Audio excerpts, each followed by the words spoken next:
অনেক দিন থেকে আমার একটি পাহাড় কেনার শখ, কিন্তু পাহাড়কে বিক্রি করে আমি জানি না।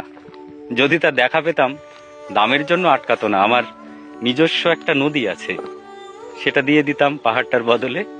কে না জানে পাহাড়ের চাইতে নদীর দামই বেশি। পাহাড় স্থানু, নদী বাহমান, তবু আমি নদীর বদলে পাহাড়টাই কিনতাম, কারণ আমি ঠকতে চাই। নদীটাও অবশ্য কিনেছিলাম একটা দ্বীপের বিনিময়ে।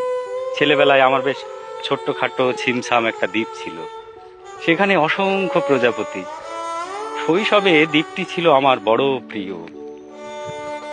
আমার যৌবনে দ্বীপটি আমার কাছে মাপে ছোট লাগলো। প্রবাহমান ছিপছিপে তন্নি নদীটি বেশ পছন্দ হলো আমার।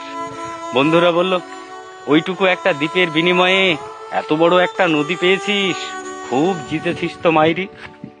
তখন জয়ের আনন্দে আমি বিহ্বল হতাম। তখন সত্যি আমি ভালোবাসতাম নদীটিকে। নদী আমার অনেক প্রশ্নের উত্তর দিত। যেমন, বলতো আজ এখানে সন্ধ্যাবেলা বৃষ্টি হবে কিনা। সে বলতো, আজ এখানে দক্ষিণ গরম হাওয়া, শুধু ছোট্ট একটা দ্বীপে বৃষ্টি। সে কি প্রবল বৃষ্টি, যেন একটা উৎসব। সেই দ্বীপে আমি আর যেতে পারিনি।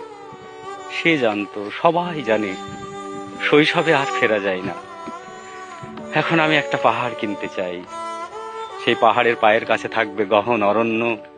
আমি সেই অরণ্য পার হয়ে যাব, তারপর শুধু রুক্ষ কঠিন পাহাড়। একেবারে চূড়ায়, মাথার খুব কাছে আকাশ, নিচে বিপুলা পৃথিবী, চরাচরে তীব্র নির্জনতা।